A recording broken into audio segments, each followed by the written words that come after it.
रामविलास पासवान के पुत्र हुए। हाँ। और रामविलास पासवान दलितों के लिए बराबर लड़ते रहे।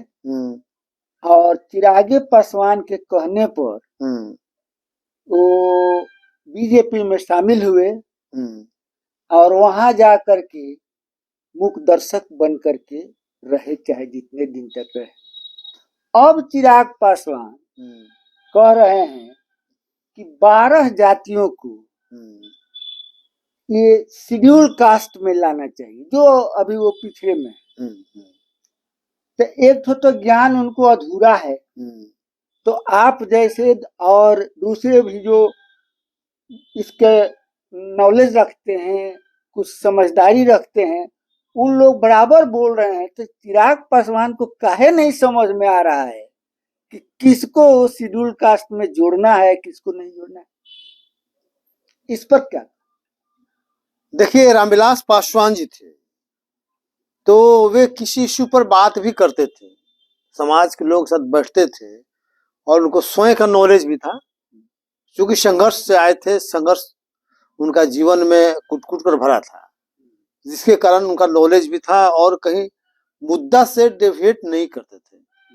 जो दलितों का मुद्दा होता था, जो सोशल जस्टिस का मुद्दा होता था, कभी भी उस मुद्दा से वो भटके नहीं।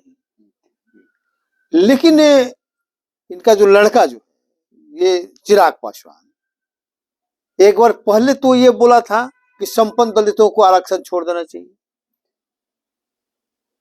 जबकि दलितों में वर्गीकरण का कोई सवाल ही नहीं था। और लोगों ने सवाल उठाया कि भाई सबसे देश में बड़ा दलित, सबसे संपन्न दलित कौन है? तो देखा जाए तो जब बोला था तो सबसे संपन्न दलित में जगजीवन राम का परिवार और मान लीजिए रामविलास पासवान का परिवार। तो पहले अपने छोड़ कर तो करते, लोगों ने सवाल भी उठाया। हालांकि हम उस सवाल को नहीं करते हैं, क्योंकि मैं मानता हूं कि उसमें वर्गीकरण का सवाल नहीं है, उसका कहना जो है गड़बड़ है, सही नहीं है। इस संबंध में रामविलास पासवान से हमारी बात हुई थी, जब उन्होंने कहा था कि संपन्न दलितों का आरक्षण छोड़ देना चाहिए और पूरा पेपर ऊपर मैं था। तो संयोग से हम लोग दिल्ली गए थे और SC/ST कर्मचारी संघ के कुछ लोग था वहां, तो साथ हम लोग गए थे। तो रामविलास जी से बात हुई, तो रामविलास जी से मैंने कहा कि ये किस तरह से आपके रहते हुए इनका चिराग जी का जो बयान है तो ये गलत बयान है, इस तरह से नहीं बयान करना चाहिए। और वो भी आप जब हैं, आपके रहते हुए इस तरह से बयान वाले देने का क्या औचित्य है, क्यों दिए? तो रामविलास जी ने कहा था कि अरे रामविलास पासवान नहीं ना, चिराग पासवान खुद कहा था उन्होंने कि हमने संघर्ष से हम लोग मान लेके आए हैं, एक एक चीज को जानते हैं, तो इसको उतना नॉलेज थोड़े है कि बोल दिया, पूछा बोल दिया हमने कि नहीं तो उसका खंडन तो कर देना चाहिए। तो बोला खंडन भी करवाए, लेकिन खंडन वाला निकाल ही नहीं रहा। हम घर चलिए ठीक है। अब मान लें किधर चल रहा था कि चिराग पासवान परिपक्व की ओर बढ़ रहे थे, संघर्ष कर रहे थे, लोगों को लग रहा था कि आने वाला दिन का मान लें कि लीडर हो सकते हैं, ठीक है। लेकिन इस बीच उनका बयान आ गया उल्टा। उन्होंने कहा कि 12 जातियों को, मतलब अति पिछड़े वर्ग की अति जो 12 जातियां हैं, उन्होंने नाम लिखाया, उनको शेड्यूल कास्ट में और एक जाति लोहार को उन्होंने कहा कि शेड्यूल ट्राइब्स में शामिल कर देना चाहिए। और उनको आधार बनाया कि स्टेट असेंबली से पास करा के केंद्र में भेजा गया, तो उसको नहीं किया जा रहा है, उसको जल्दी किया जाना चाहिए। तो उनका मकसद पॉलिटिकल हो सकता है कि उनका मकसद हो कि भाई उस वर्ग का वोट हमको मिले जाए। लेकिन आप जान लीजिए कि पॉलिटिकल मकसद से कोई भी कार्रवाई होता है ना, वो समाज के हित में नहीं होता है, वो समाज के विरुद्ध में होता है। पॉलिटिकल हित अलग है, सोशल इश्यू अलग है। सोशल इश्यू को सोशल इश्यू के फॉर्म पर ही उसको मान लीजिए कि निदान होना चाहिए। वो पॉलिटिकल रूप में जैसे ही जाएगा उसका गलत मैसेज जाएगा और उस समाज के हित में नहीं होगा।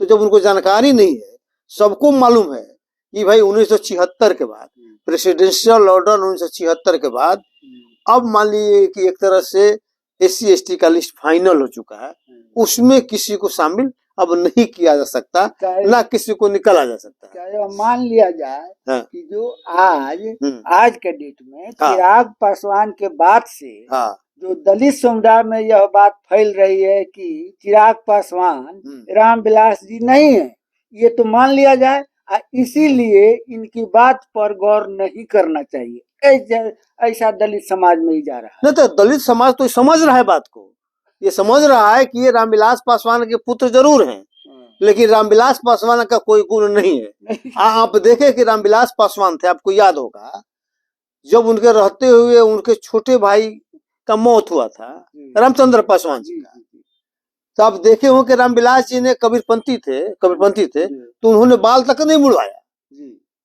बाल तक उन्होंने नहीं मुड़वाया, अपना निर्णय नहीं किया। भले उनके मरने के बाद उनके पुत्र ने टोटल उनका कार्यक्रम जो है ना ब्राह्मणी सिस्टम से किया, ठीक है, लेकिन डॉक्टर रामविलास जी ऐसा कभी नहीं किया और हमेशा संघर्ष करते रहे।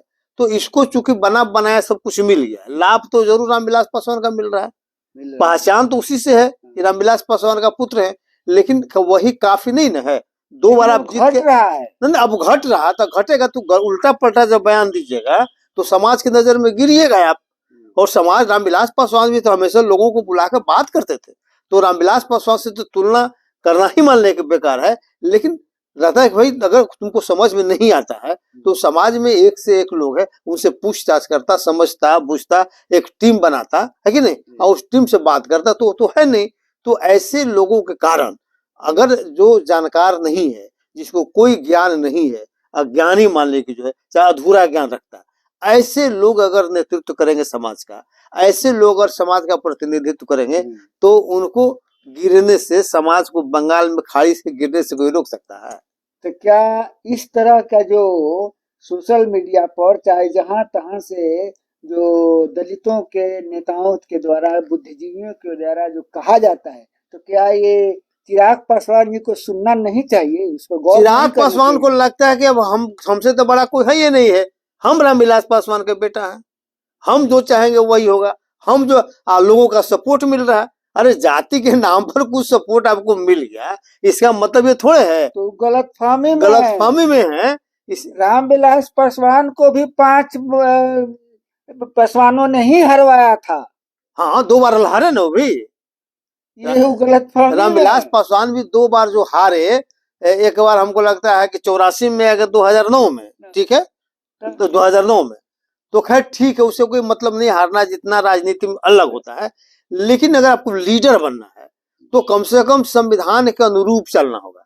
संविधान के विरुद्ध आप जाके लीडर से आप नहीं कर सकते हैं, और आपको लीडर कोई मानेगा नहीं। आप MP हो सकते हैं, MLA हो सकते हैं, विधायक हो सकते हैं, मंत्री हो सकते हैं, लेकिन लीडर आप नहीं हो सकते हैं। लीडर तो वही होगा जो समाज को सही दिशा में समझेगा और सही दिशा में ले जाएगा, जैसे डॉक्टर अम्बेडकर, काशीराम, ये लोग लीडर था, रामविलास पासवान लीडर थे। तो इसलिए लीडर तो समाज से पैदा होगा, और आप इस तरह से चिराग पासवान कर रहे हैं, उससे समाज नीचे जाएगा। नेतृत्व अगर गड़बड़ होगा तो समझिए कि समाज भी गतलखाना में जाएगा। तो खैर आज इतना ही, हम लोग उम्मीद करेंगे कि चिराग पासवान जी अगर ये सुनते हो तो कुछ समझदारी लावे और उन लोगों से मिले या उनको बुला करके सद्बुद्धि आवे, बिना जांचे पर के। अगर नहीं आपको अपने तो अपने पढ़िए ना, आप पढ़ लीजिए, संविधान पढ़ लीजिए, क्या कहता हूँ मैं, इन्हें कोई कह दिया या अपना मान लिए। तो खैर चलिए आज इतना ही। जय भीम।